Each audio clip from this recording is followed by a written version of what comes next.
Welcome back to my YouTube channel. और मैं आपके लिए लाई हूँ breathing and exchange of gases पे line by line revision NCERT biology. तो चलिए स्टार्ट करते हैं। हम लोग सबसे पहले first of all respiratory organ के बारे में पढ़ने वाले हैं। उसके बाद मैकेनिज्म ऑफ ब्रीथिंग देखेंगे। उसके बाद में एक्सचेंज ऑफ गैसेस पढ़ेंगे, transport of gas, regulation of respiration का रेगुलेशन कैसे होता है। उसके बाद डिसऑर्डर पढ़ेंगे, रिस्पायरेशन के क्या क्या डिसऑर्डर होते हैं। तो चलिए स्टार्ट करते हैं। As we read earlier, oxygen is utilized by the organism in directly breakdown of simple molecules like glucose, amino acid, fatty acid, derive energy to perform various activity। तो हमें हमारी बॉडी को जो रिक्वायरमेंट होती है oxygen, तो ये कैसे मिलता है इसे। तो ब्रेकडाउन ऑफ सिंपल मोलिकुल्स के यहाँ पर ब्रेकडाउन हो रहा है, जैसे ग्लूकोज होता है। उसके बाद में क्या है, एमिनो एसिड। तो glucose, amino acid, fatty acid, ये सब ब्रेकडाउन हो रहा है और हमें क्या होता है, एनर्जी मिल रहा है इससे। तो क्या होता है, इसमें कार्बन डाइऑक्साइड जो गैस होता है वो हार्मफुल होता है, तो वो क्या होता है, रिलीज होता है, रिलीज आउट हो जाता है हमारे during the above catabolic reaction. जो कैटाबोलिक प्रोसेस चलती है बॉडी में, उसके द्वारा वो रिलीज आउट हो जाता है। And it's therefore evident that oxygen has continuously provided to this cell. तो इससे हमें क्या मिले, एक आ रहा है कि हाँ, ऑक्सीजन क्या हो रहा है हमारी बॉडी में यूटिलाइज्ड हो रहा है, बट कार्बन डाइऑक्साइड क्या हो रहा है, वो रिलीज आउट हो रहा है। तो carbon dioxide produce by this cell have to released out, ये रिलीज्ड बॉडी से बाहर निकल रहा है थ्रू रिस्पायरेशन प्रोसेस से, ठीक है।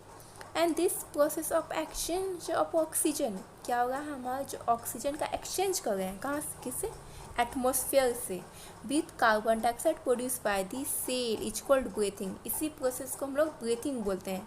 कैसे, किसे बोलेंगे कि process of exchange of gases, कौन सी gases, carbon dioxide from the atmosphere and with the carbon dioxide produce by the cell is called breathing. इसको हम ब्रीथिंग बोलते हैं, कॉमनली नोन एज रिस्पायरेशन, मैंने इसको रिस्पायरेशन कहते हैं। एंड इफ आप लोग मेजर भी कर सकते हैं, place your hand on the your chest पे अगर हाथ रखेंगे तो आप फील कर सकते हैं moving up and down. You can feel with the chest moving up and down. You know it is due to breathing. ये क्यों होगा, क्योंकि ब्रीथिंग के प्रोसेस के कारण ऐसा होता है, ठीक है। चेस्ट क्या करता है, मूव अप करता है, डाउन करता है।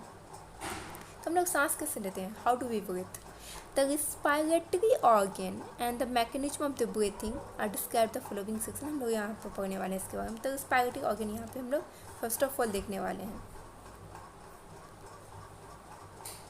तो क्या है, रेस्पिरेटरी ऑर्गन देखेंगे तो mechanism of breathing vary among different organ group of animals depending mainly their habitat and level of organisation. तो सारे ऑर्गेनिज्म जो होते हैं एनिमल्स हैं, उसमें क्या होता है, ब्रीथिंग का प्रोसेस अलग होता है, क्योंकि उसमें जो उसका ऑर्गेनाइजेशन होता है, उसका हैबिट होता है, उसका अलग होता है। सारे ऑर्गेनिज्म का हैबिटेट अलग होता है। तो क्या होता है, लोअर इन्वर्टिब्रेट्स जो होता है लाइक स्पंज, सिलेंटेड एंड प्लेटफॉर्म, इसमें क्या होता है, exchange of oxygen with carbon dioxide bye simple diffusion. क्या होता है, सिंपल डिफ्यूजन के थ्रू हो जाता है। इसमें उतना मतलब वेल डेवलप्ड ऑर्गेनाइजेशन इसका नहीं रहता है। And over the entire body surface, इसके एंटायर बॉडी सर्फेस में सिंपल डिफ्यूजन के थ्रू क्या होगा, एक्सचेंज हो रहा है। तो earthworm use their most cuticles. तो अर्थवॉर्म जो होता है क्या करता है, उसका जो उसका स्किन होता है ना, उसका कोई क्यूटिकल्स जो होता है, उस क्यूटिकल वाले पार्ट से वो सांस लेता है, ब्रीथिंग करता है। तो इंसेक्ट, अगर इंसेक्ट की बात करते हैं तो उसके पास में क्या होता है, नेटवर्क ऑफ ट्यूब होता है, जिसको क्या बोलते हैं, ट्रेकियल ट्यूब बोलते हैं। और ट्रेकियल ट्यूब क्यों यूज किया जाता है, transport of atmospheric air with in the body, मतलब बॉडी से एटमॉस्फेयर से वो अपने जो भी गैसेस उसको एक्सचेंज कर सक रहा है। इसके बाद देखते हैं special vascularised structure cold gills. Gills क्या है, एक स्पेशल वेस्कुलराइज्ड वेस्कुलर टिश्यू बना है, तो इसे वेस्कुलराइज्ड स्ट्रक्चर जिसको गिल्स बोलते हैं। ये कैसा रिस्पायरेशन करता है, ब्रेंकियल रिस्पायरेशन करता है। And are used by most of the aquatic arthropod. जो मोस्ट ऑफ एक्वेटिक आर्थ्रोपोड होता है ना, वो गिल्स के थ्रू रिस्पायरेशन करता है। एंड मोलस्कस जो होता है, वेरेज वेस्कुलाइज्ड बे कोल्ड लंग्स। और मोलस्का की बात करते हैं, उसके पास क्या होता है, लंग्स रहता है, वेस्कुलाइज्ड भी रहता है, जिसको लंग्स बोलते हैं। उसमें कैसा होता है, पुलमोनरी रिस्पायरेशन। अगर पुलमोनरी रिस्पायरेशन बोलते हैं तो वो किस में देखने को मिलता है, मोलस्का में, ठीक है। ब्रेंकियल रिस्पायरेशन की बात करते हैं तो यहाँ पे किस में देखने को मिलता है, ब्रेंकियल रिस्पायरेशन आपको एक्वेटिक आर्थ्रोपोड में देखने को मिलेगा, ठीक है। इसके बाद देखते हैं कि एमोंग वर्टिब्रेट्स जो होते हैं, फिशेज यूज गिल्स, फिश जो होता है वो गिल्स यूज करता है। Whereas amphibian, reptiles and birds and mammals respire through lungs. तो लंग्स कौन कौन यूज कर रहा है? Amphibian, reptiles and birds and mammals, ठीक है। और एम्फीबियन लाइक फ्रॉग की बात करते हैं तो can respire through their moist skin cutaneous respiration. Amphibian frog की बात करते हैं तो ऐसा क्यों होता है? क्योंकि एम्फीबियन जो फ्रॉग रहता है they can survive on terrestrial plus aquatic environment, तो वो टेरेस्ट्रियल में भी रह सकता है और वाटर में भी रह सकता है। इसी के कारण से इसके जिस एनवायरनमेंट में है उसके अकॉर्डिंग ये सांस लेता है। अगर ये टेरेस्ट्रियल में है तो लंग्स के थ्रू सांस लेगा, अगर ये वाटर में है तो ये अपना इसका जो क्यूटनेस स्किन है उसके थ्रू ये सांस लेगा, ठीक है, मॉइस्ट स्किन के थ्रू, ठीक। इसके बाद आगे देखते हैं तो ह्यूमन रिस्पायरेटरी सिस्टम के बारे में यहाँ पे हम लोग डिस्कस करने वाले हैं। तो ह्यूमन रिस्पायरेटरी सिस्टम में क्या है? We have a pair of external nostril, हमारे पास में क्या है? नॉस्ट्रिल होता है external, opening out above the upper lips and it leads to the nasal chamber. इसके बाद क्या आता है? नासल चैम्बर आता है and the nasal chamber open into the pharynx. इसके बाद जो नासल चैम्बर होता है वो कहाँ पे ओपन होता है? फेरिंग्स में जाके ओपन होता है। एक पोर्शन होता है, एक portion which is common passage for food and air, दोनों का एक चैम्बर होता है, मतलब दोनों एक जगह आके मतलब ओपन होता है। तो ये क्या, यहाँ पे आपका फेरिंग्स हो गया था। Pharynx open through the larynx region into the trachea. तो फेरिंग्स कहाँ से फिर में ओपन हो रहा है? Larynx through the into the trachea में जा रहा है। तो larynx is a cartilaginous box. Larynx क्या होता है? एक कार्टिलेजिनस बॉक्स होता है जो क्या करता है, किसमें हेल्प करता है? साउंड प्रोडक्शन में। कोई अगर आप बोलता है तो वो किसके कारण बोल पाता है? उसके लैरिंग्स के कारण बोल पाता है, ठीक है। Hence is called the sound box, इसीलिए हम लोग लैरिंग्स को क्या बोल सकते हैं? साउंड बॉक्स बोल सकते हैं, ठीक है। इसके बाद देखते हैं कि during swallowing glottis can be covered by the thin elastic cartilaginous flap called epiglottis to prevent the entry of food into the larynx. तो ऐसा यहाँ पे क्यों लिखा गया कि जैसे हम लोग कभी कभी खाते हैं, जैसे हम हमेशा खाते हैं कभी कभार, तो जब खाना खाते हैं तो कभी कभी क्या होता है, हम छींकने लगते हैं, मतलब बहुत ज़्यादा खांसने लगते हैं। तो उससे क्या हो सकता है? वो जो फूड पार्टिकल्स है तो वो हमारा जो एयर पैसेज वाला पार्ट है उसमें जा सकता है। तो उससे क्या होता है? जो ग्लोटिस होता है उसके ऊपर में कवरिंग लग जाता है एपिग्लोटिस का, जो क्या करता है? फूड को मतलब बाइंड पाइप में जाने से प्रिवेंट करता है। ये मैंने डाइजेशन एब्जॉर्प्शन में बताया था इस पॉइंट को, ठीक है। तो trachea is the straight tube extending up to the mid-thoracic cavity, which divided at the level of fifth thoracic vertebra into the right and left primary bronchi में वो क्या होता है? डिवाइड हो जाता है। एम्स का एक क्वेश्चन भी है, उसमें आया था, तो उसमें यही बोला कि दो फ्रेंड है डाइनिंग टेबल पर बैठ के खा रहा है, उसमें अचानक से एक फ्रेंड क्या आता है, मतलब बहुत ज़्यादा खांसने लगता है। तो उसमें इम्प्रॉपर मूवमेंट किसका रहा? तो इसमें इम्प्रॉपर मूवमेंट रहा एपिग्लोटिस का, क्योंकि वो ठीक से कवर नहीं कर पाया। कवर नहीं कर पाया तो इसके कारण क्या था? फूड पार्टिकल्स बाइंड पाइप में चले गए, जिससे उसको कफिंग वो मतलब वो खांसने लगा, ठीक है। इसके बाद देखते हैं हम लोग यहाँ, तो फिर यहाँ पे क्या? Trachea is a straight tube. Trachea क्या होता है? स्ट्रेट ट्यूब होता है extending up the mid thoracic cavity, जो कि क्या करता है? मिड थोरासिक कैविटी में मतलब ये एक्सटेंड करता है, and which divided at the level of fifth thoracic vertebra पे ये मतलब डिवाइड करता है, जिसको right and left primary bronchi बोलते हैं। And each bronchi undergo repeated division. उसके बाद क्या होता है? जो मतलब अलग अलग ब्रोंकाई होता है उसका फिर डिवीजन होता है, टू फॉर्म क्या करता है? सेकेंडरी एंड टर्सरी ब्रोंकाई में चेंज हो जाता है, जो ब्रोंकियल्स बन जाता है। ब्रोंकाई किस में चेंज हो रहा है? ब्रोंकियल्स में डिवाइड हो रहा है, ठीक है। Ending up into the very thin terminal bronchioles. पहले क्या आया? ब्रोंकाई। ब्रोंकाई में का ब्रांचिंग आ गया तो क्या आ गया? ब्रोंक्यूल्स आ गया, ठीक है। उसके बाद लास्ट में टर्मिनल ब्रोंक्यूल्स आता है। And the trachea primary secondary tertiary bronchi and the initial bronchioles are supported by the incomplete cartilaginous ring. जो ये सारा ब्रोंकाई होता है ना, तो सारा ब्रोंकाई क्या होता है? इनकम्प्लीट कार्टिलेजिनस से मतलब कवर रहता है, इसे कंप्लीट नहीं होता है। जैसे आपका ये ट्यूब देख रहे हैं ट्रेकिया का आगे वाला पार्ट होता है, तो पीछे से क्या होता है? ये इनकम्प्लीट होता है, कार्टिलेजिनस रिंग होता है। And each terminal bronchiole give rise to number of very thin irregular walled vascularised bag like structure, जिसको एल्वलाई कहते हैं। जैसे ब्रोंकाई का क्या होता है? डिवीजन हुआ ना, तो डिवीजन के बाद में लास्ट में क्या होता है? एल्वलाई बनता है, बैग लाइक स्ट्रक्चर बनता है एल्वलाई, जहाँ पे क्या होता है? गैसेस एक्सचेंज होता है। उसके बाद क्या? जो branching of the network of bronchi, जो ब्रोंकाई का ब्रांचिंग था ब्रोंक्यूल्स, उसके बाद क्या है एल्वुलाई आता है, कंप्राइजेज टू द लंग्स, क्या बना रहा है लंग्स बना रहा है। And we have two lungs, हमारे पास में क्या होता है 2 लंग्स होता है, which is covered by the double layered pleura. तो लंग्स किससे कवर होता है, डबल लेयर्ड प्लूरा से कवर्ड रहता है, ठीक है, विथ प्लूरल फ्लूइड, उसमें फ्लूइड रहता है between them and it reduce friction. ये क्यों रहता है प्लूरल फ्लूइड क्यों दिया जाता है रहता है इसमें, क्योंकि ये फ्रिक्शन को रिड्यूस कर सके ऑन द लंग सरफेस पे। और उसके बाद क्या देख रहे हैं हम लोग, outer pleural membrane is in close contact with the thoracic. ये थोरासिक के साथ में क्या कॉन्टैक्ट में होता है, यहाँ पे फिगर दिया है, इसके बाद हम लोग डिस्कस एक बार कर लेते हैं। तो ये क्या है, ईपीग्लोटिस वाला पार्ट है जो कवर करके रखता है ग्लोटिस को, ये लैरिंक्स वाला पार्ट है, साउंड बॉक्स, ये ट्रेकिया वाला पार्ट है, एंड ये आप देख रहे हैं ब्रोंकियस वाला पार्ट है, ब्रोंकस है, एंड ये कट इन ऑफ विप दिया गया है, ये लंग्स है हमारा, एंड ये प्लूरल मेम्ब्रेन दिया गया है, ये एल्वुलाई है जहाँ गैसेस का एक्सचेंज होता है। और इसमें क्या है प्लूरल फ्लूइड भरा हुआ है, क्योंकि क्या करना है इसे फ्रिक्शन को रिड्यूस करने के लिए, ये ब्रोंक्यूल्स है, ठीक है। तो यहाँ क्या आ रहा है कि lining whereas the inner pleural membrane, तो हम लोगों ने यहाँ पे लास्ट पॉइंट पढ़ा था, आउटर प्लूरल मेम्ब्रेन क्या होता है, in close contact with thoracic, thoracic lining से क्या होता है कॉन्टैक्ट में होता है, and whereas the inner and pleural membrane is contact with the lung surface, lung surface से क्या कॉन्टैक्ट में रहता है। उसके बाद क्या the part starting with the external nostril up to the terminal bronchioles constitute the conducting part. तो conducting part हम लोग किसे बोलेंगे, जो नॉस्ट्रिल से स्टार्ट हो रहा है और टर्मिनल ब्रोंकाइल तक जो कंप्लीट हो रहा है, मतलब मैं कहने का मतलब है कि जो नॉस्ट्रिल से स्टार्टिंग पार्ट टर्मिनल ब्रोंक्यूल्स तक का पार्ट को हम लोग कंडक्टिंग पार्ट बोलते हैं।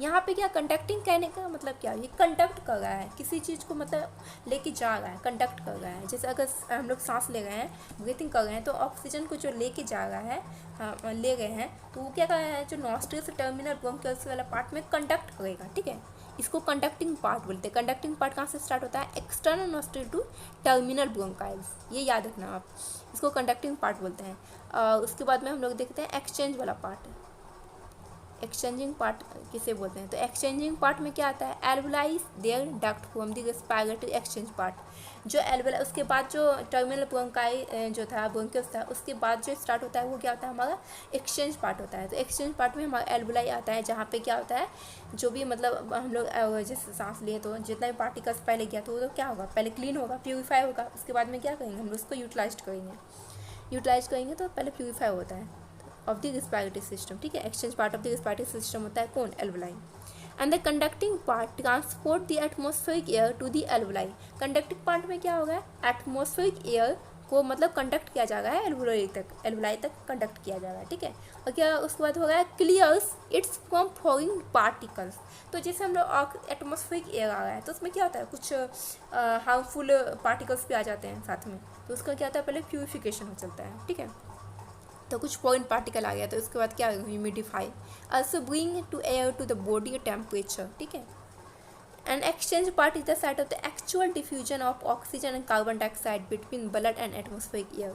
तो यहाँ पे क्या हो रहा है, एक्सचेंज पार्ट में एक्चुअल डिफ्यूजन चल रहा है, किसका, ऑक्सीजन और कार्बन डाइऑक्साइड का, किसके बीच में चल रहा है, ब्लड और एटमॉस्फेरिक एयर, ठीक है। मतलब एटमॉस्फेरिक एयर से आ रहा है यहाँ पे ब्लड में, फिर क्या होगा ट्रांसपोर्ट हो रहा है, यहाँ पे मतलब एक्सचेंज हो रहा है। मतलब प्यूरिफाई तो एल्वुलाई में होगा, लेकिन यूटिलाइज्ड जो होगा तो वो तो ब्लड में ही जाके होगा नेचुरलाइज, इसीलिए, ठीक है। इसके बाद लंग्स क्या होता है हमारा, एक मिनट, तो ये हमारा हम लोग यहाँ तक देख लिए। तो उसके बाद क्या लंग्स कहाँ सिचुएटेड होता है, the lungs situated in the thoracic chamber, ठीक है, विच इज एनाटोमिकली अगर बात करते हैं वो कैसा चैम्बर होता है, एयर टाइट चैम्बर होता है। एक बंद मुट्ठी की बात करते हैं तो उसको क्या होता है, हम लोग बोल सकते हैं कि हाँ वो हमारा क्या होता है, एयर टाइट चैम्बर की तरह होता है, ठीक है। तो हमारे क्या हम लंग्स की बात कर रहे हैं। तो थोरासिक चैम्बर क्या होता है, is form dorsally by the vertebral column. अगर थोरासिक चैम्बर यहाँ पे बात करते हैं तो डॉर्सली किससे होता है, वर्टिब्रल कॉलम से अटैच होता है। अगर वेंट्रली, डॉर्सली का मतलब समझ रहे हैं आप, डॉर्सल मतलब बैक वाला पोर्शन। अगर वेंट्रल की बात करते हैं तो हम लोग आगे वाले पोर्शन की बात करते हैं। जैसे मान लीजिए ये कोई है इंसान है, ठीक है, कोई ह्यूमन है, इसका ये आगे वाला पोर्शन को हम लोग क्या बोलेंगे, वेंट्रल। और इसका बैक वाला पोर्शन को क्या बोलेंगे, डॉर्सल। तो हम लोग क्या बोलेंगे, थोरासिक चैम्बर जो होता है जो कैसे बनता है, dorsally by the vertical column and ventrally by, अगर आगे की बात करते हैं वेंट्रिकल साइड से तो स्टर्नम से कनेक्ट होता है। लेटरली अगर लेटरल की बात करते हैं, लेटरल क्या आता है, जैसे मान लीजिए दोनों साइड वाला पार्ट हुआ तो इसको बोलता है लेटरल साइड।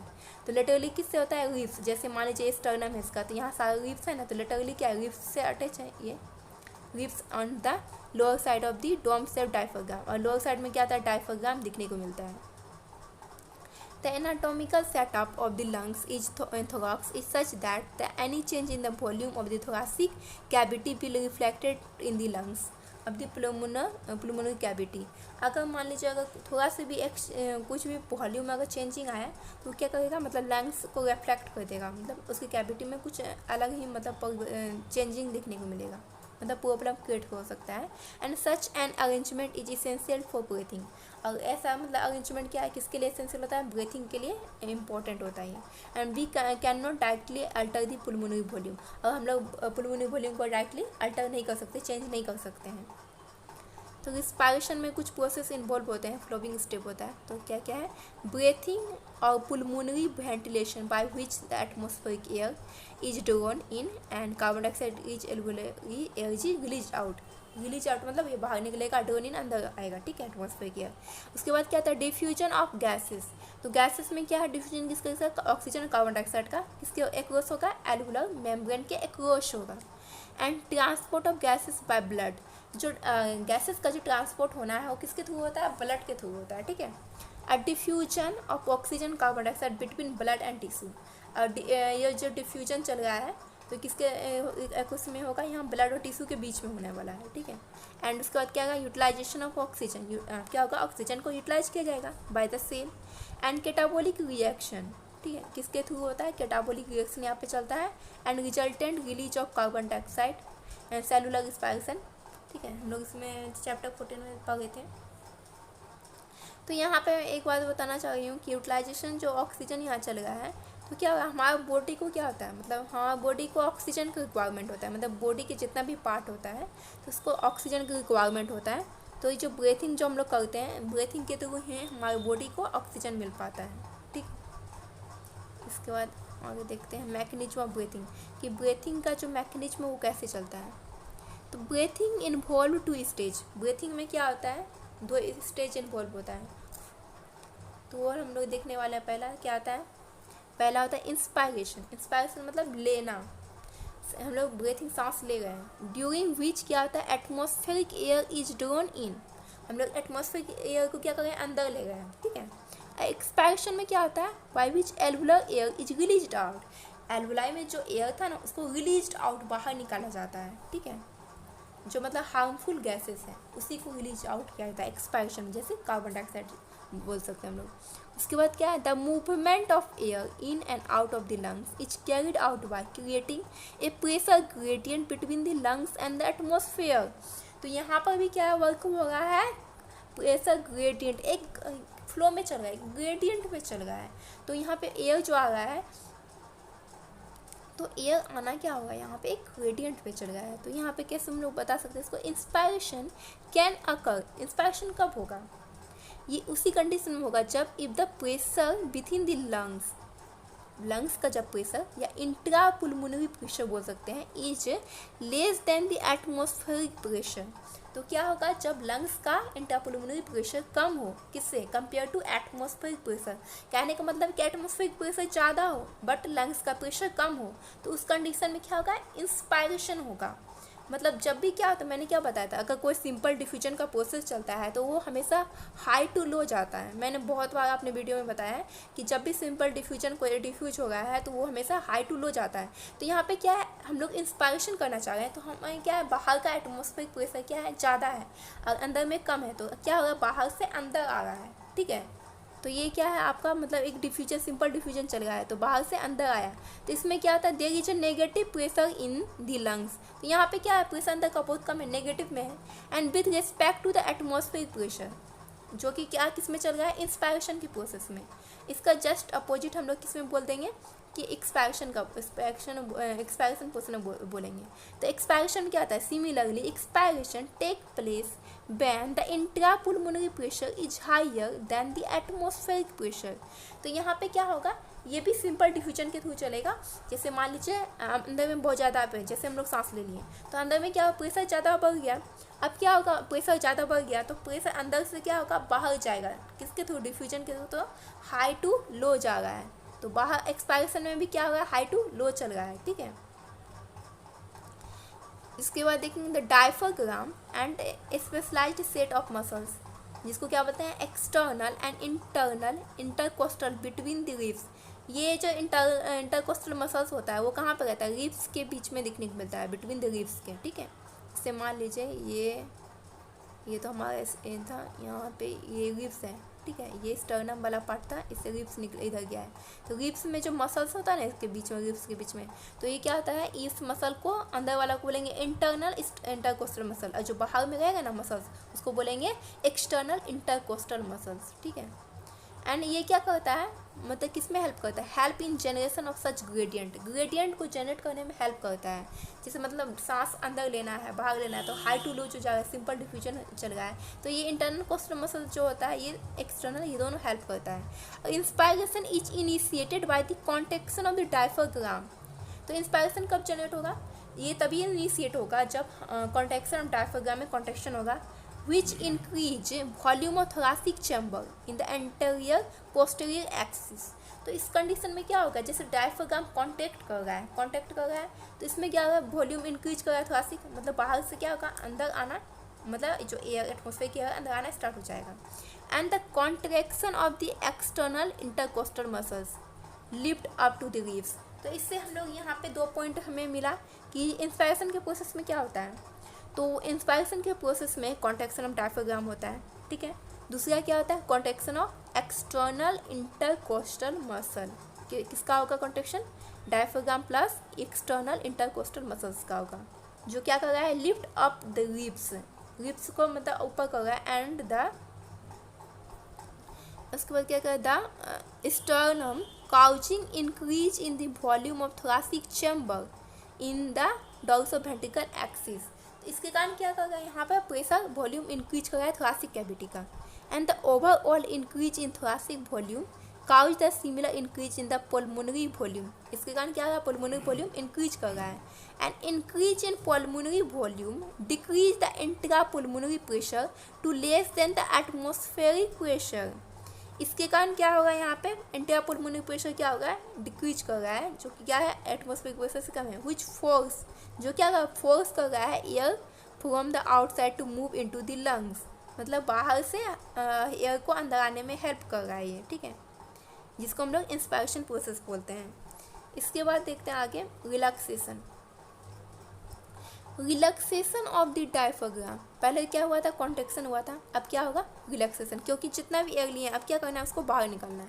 तो इसमें क्या होगा, relaxation of diaphragm and the intercostal muscles. कौन सा muscle, intercostal muscles return the diaphragm and stern to their normal position. अब क्या करेगा, ये अपना नॉर्मल पोजीशन में आएगा। And reduce the thoracic volume को क्या करेगा, डिक्रीज करेगा, रिड्यूस करेगा। And thereby pulmonary volume, उसके बाद पुलमोनरी वॉल्यूम भी कम होगा। And this lead to the increase in intra pulmonary pressure to slightly above the atmospheric pressure.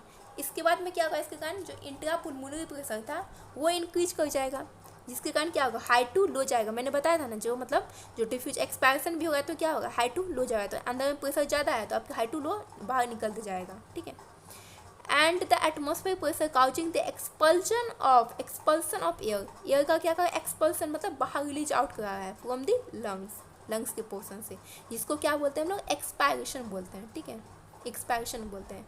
इसके बाद देखते हैं, we have ability to increase the strength of inspiration and expiration with the help of additional muscles in the abdomen।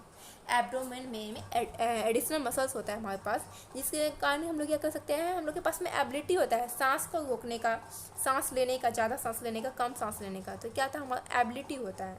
ठीक है, और एक athlete जो होता है उसका तो मतलब सबसे हाई होता है, कंपेयर टू नॉर्मल पर्सन अगर देखा जाए तो, ठीक है। And on average healthy human can breathe 12 to 16 पर टाइम्स पर मिनट। अगर हेल्दी पर्सन की बात करते हैं तो उसका जो ब्रीथिंग जो रेट होता है ना यहाँ पे 12 to 16 टाइम्स पर मिनट होता है। The volume of air involve in the breathing, जो वॉल्यूम ऑफ एयर किसमें इन्वॉल्व हो रहा है, ब्रीथिंग में। Movement of can be estimated by the using spirometer. तो वॉल्यूम ऑफ एयर कैसे हम लोग यहाँ ब्रीथिंग मूवमेंट को एस्टिमेट कर सकते हैं, स्पायरोमीटर की हेल्प से, which help in clinical assessment of pulmonary function. अब पुलमोनरी फंक्शन ठीक से वर्क कर रहा है या नहीं कर पा रहा है, इसके असेसमेंट के लिए हम लोग क्लिनिकल असेसमेंट के लिए स्पायरोमीटर का हेल्प मतलब यूज करते हैं, ठीक है। इसके बाद में यहाँ 2 फिगर दिया गया है। प्रोसेस में एक्सपेल्ड आउट होगा यहाँ से, यहाँ क्या होगा है मतलब इंस्पायरेशन एक्सपायरेशन का दोनों पार्ट दिया गया है, ठीक है। इसके बाद देखेंगे स्पायरेटिव वॉल्यूम हम लोग देखने वाले हैं। तो स्पायरेटिव वॉल्यूम में क्या है एंड उसका कैपेसिटी क्या है। तो टाइडल वॉल्यूम पहला आता है। टाइडल वॉल्यूम क्या होता है, जिसको हम लोग टीवी से डिनोट करते हैं, ये वॉल्यूम ऑफ एयर इंस्पायर्ड और एक्सपायर्ड ड्यूरिंग नॉर्मल रिस्पायरेशन।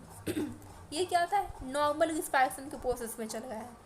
जब हम चाहे इंस्पायर कर रहे हों या एक्सपायर कर रहे हों, तो दोनों के प्रोसेस में क्या, जब नॉर्मल रिस्पायरेशन चल रहा हो तब टाइडल वॉल्यूम यूज होता है। तो it is approx 500 ml।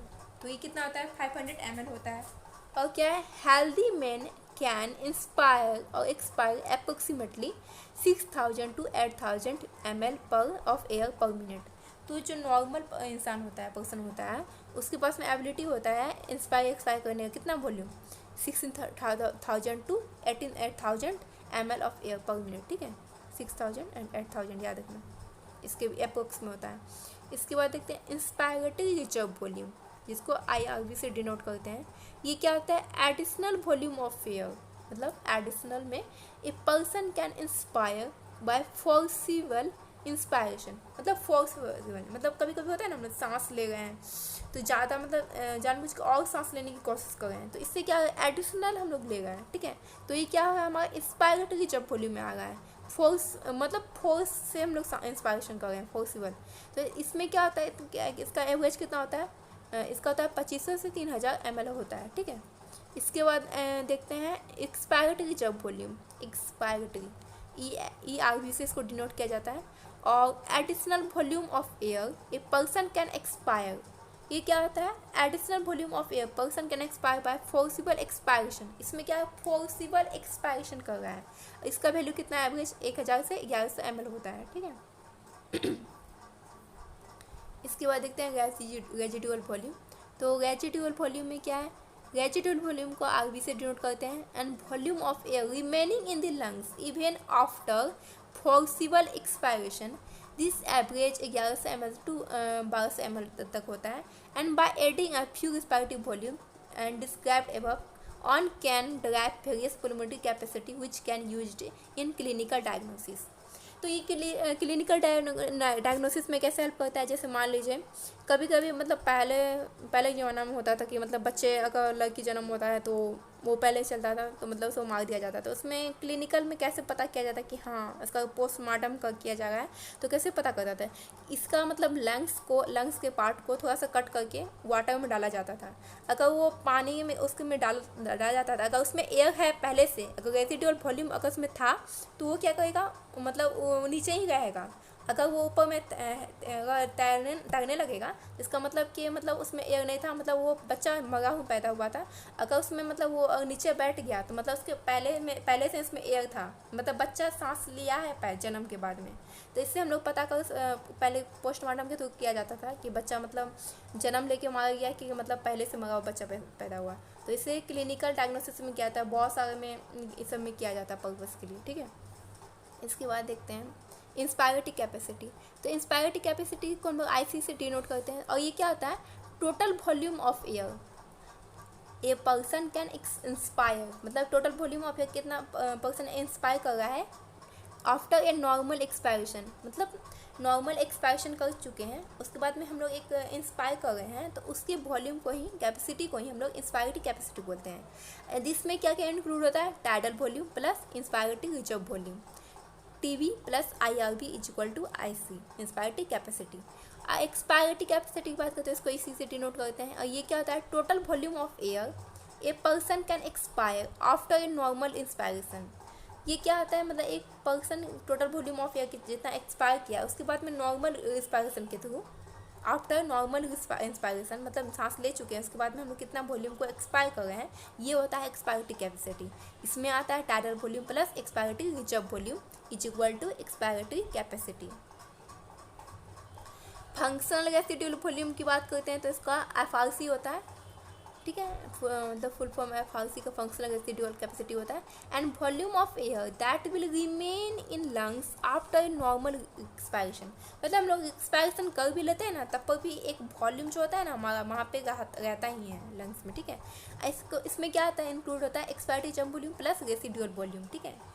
And vital capacity की बात करते हैं, भी इसे डिनोट करते हैं, maximum volume of air a person can breathe in after a forcible expiration, मतलब यहाँ पे जितना मैक्सिमम वॉल्यूम हो एयर का जो पर्सन ब्रीथ किया हो किसके मतलब उसके बाद में फोर्सिबल एक्सपायरेशन के बाद में जितना वो लिया हो ब्रीथ किया हो उसको बोला जाता है विटाल कैपेसिटी। इसमें क्या इंक्लूड होता है, इसमें इंक्लूड होता है expiratory jump volume plus tidal volume plus inspiratory jump volume और the maximum volume of a person can breathe out after a forced inspiration के बाद में, ठीक है।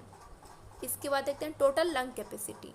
तो टोटल लंग कैपेसिटी में क्या होता है, total volume of air accommodated in the lungs at the end of the forced inspiration. This include residual volume, expiratory jump volume, tidal volume and इंस्पायरिटी जब वॉल्यूम या vital capacity plus residual volume को भी हम लोग total lung capacity बोल सकते हैं, ठीक है। इसके बाद एक्सचेंज ऑफ गैसेस देखें तो एक्सचेंज ऑफ गैसेस में क्या पार्ट होता है, एल्वुलाई होता है हमारा जो क्या करता है एक्सचेंज करता है।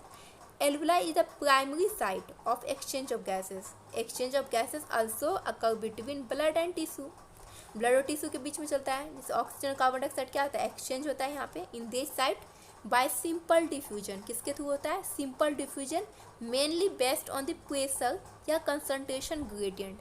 तो ये क्या कैसे वर्क करती है, कंसंट्रेशन या प्रेशर ग्रेडियंट के अकॉर्डिंग चलता है, ठीक है, उसी पे बेस्ड रहता है। और solubility of the gas as well as the thickness of the membrane involved in diffusion are also some important factor that can affect the rate of diffusion. तो यहाँ पे क्या मतलब इस इम्पॉर्टेंट बात है कि हमारा जो सॉल्युबिलिटी हो गैस का तो उस वहाँ पे क्या डिपेंड कर रहा है, उसका थिकनेस, मेम्ब्रेन का थिकनेस कितना है। वो डिफ्यूजन मतलब कोई चीज़ अगर डिफ्यूज हो रहा है तो उसका थिकनेस भी तो देखा जाता है कि हाँ इतना थिकनेस है तो वो डिफ्यूज कर पा रहा है। तो वो इम्पॉर्टेंट फैक्टर है जो कि अफेक्ट करता है डिफ्यूजन के रेट को।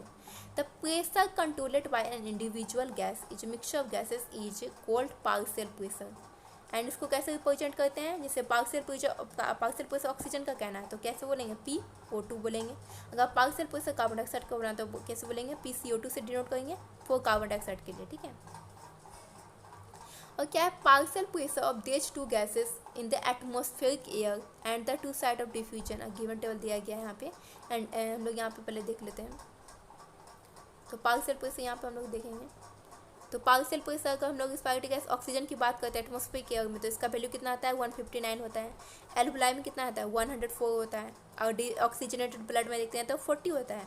तो अब ऑक्सीजनेटेड ब्लड में 95 होता है और टिश्यू में पार्शियल प्रेशर ऑक्सीजन का कितना आता है 40 होता है। कार्बन डाइऑक्साइड की बात करते हैं एटमॉस्फेरिक एयर में इसका पार्शियल प्रेशर 0.3 होगा, एल्वुलाई में 40 होगा और डीऑक्सीजनेटेड ब्लड में 45 होगा एंड ब्लड में 40 होगा, टिश्यू में 45 होगा। तो यहाँ पे एक बात आप याद रख सकते हैं। तो ऑक्सीजन मेनली क्या करते हैं हम लोग, मतलब अपने यूटिलाइजेशन के लिए क्या आता है कार्बन डाइऑक्साइड को बाहर निकाला जाता है। तो ऑक्सीजन जैसे लेते हैं तो हम लोग एटमॉस्फेरिक जहाँ भी मतलब प्योर बात आ रहा है ना तो वहाँ पे क्या होगा इसका ज़्यादा होगा। और जहाँ पे डीऑक्सीजनेट मतलब गंदा ब्लड है ये वाला मतलब इम्प्योर ब्लड है तो यहाँ पे क्या आ जाएगा इसका ऑक्सीजन वहाँ पे कम होगा, ठीक है। यहाँ से आप याद रख सकते हैं मतलब एक वैल्यू आपको याद रहे। तो सबसे ज़्यादा एटमॉस्फेयर में होगा ऑक्सीजन का पार्शियल प्रेशर, उसके बाद एल्वुलाई में। तो डीऑक्सीजनेट ब्लड मतलब इम्प्योर ब्लड है, इसका मतलब उसमें ऑक्सीजन कम होगा या नहीं ही होगा, इसीलिए इसमें क्या बोलेंगे 40 है मतलब कम है। ऑक्सीजनेट ब्लड को बोले मतलब उसमें ब्लड भरा हुआ है इसलिए 95 इसका वैल्यू ज़्यादा है, टिश्यू में कम रहता है। एंड कार्बन डाइऑक्साइड को बोले तो कार्बन डाइऑक्साइड खुद इम्प्योर है, उसको बाहर निकालना हार्मफुल गैस है। सो अगर उसकी बात करें तो एटमॉस्फेयर में कम होगा। एल्वुलाई में बोलेंगे तो कम होगा और उसके बाद में अगर डीऑक्सीजनेटेड ब्लड मतलब इम्प्योर ब्लड है, इसका मतलब कार्बन डाइऑक्साइड उसमें भगा हुआ रहेगा, इसीलिए यहाँ पे पार्शियल प्रेशर 45 हो गया। और ऑक्सीजनेटेड ब्लड मतलब प्योर ब्लड है तो उसमें कम ही होगा ना, उसको तो क्यों प्योर किया गया है, इसीलिए यहाँ पे इसका वैल्यू 40 आ जाता है। और टिश्यू क्या आता है इसमें तो 45 होगा ही ऑब्वियसली, ठीक है। इसके बाद हम लोग यहाँ पे देख रहे हैं, इसका पिक्चर दिया गया है। यहाँ पे क्या एल्वुलर वाला पार्ट है, इंस्पायर किया गया था यहाँ पे एल्वुलर में, तो प्रेशर यहाँ partial pressure oxygen carbon dioxide का दिया गया है। ये पूरा एक्सचेंज वाला पार्ट दिखाया गया है, यहाँ पे एक्सचेंज कैसे होना है। यहाँ से पार्ट क्या इम्प्योर ब्लड पहले यहाँ से हार्ट में जाएगा, फिर इस वाले पार्ट से जाकर फिर बाद में क्या जाएगा प्योर होने के लिए इधर जाएगा यहाँ से, फिर एल्वुलाई में जाएगा प्योर होके, फिर बाद में क्या होता है बॉडी के साथ पार्ट में जाएगा। फिर बॉडी में जहाँ पे इम्प्योर ब्लड होगा तो फिर क्या होगा इधर से जाके फिर बाद में इस वाले साइड में आ जाएगा। फिर इम्प्योर ब्लड क्या होगा यहाँ से फिर बाद में जाएगा लंग्स के पास में, प्योर होगा, फिर प्योर से इस तरीक़ा से प्रोसेस क्या होता है चलते रहता है। आज के लिए यहाँ तक है। और मेरा वीडियो अच्छा लगा तो प्लीज़ लाइक शेयर सब्सक्राइब कर देना। आपका लाइक ही मेरे लिए मोटिवेशन का काम करता है। Till then take care, thank you so much.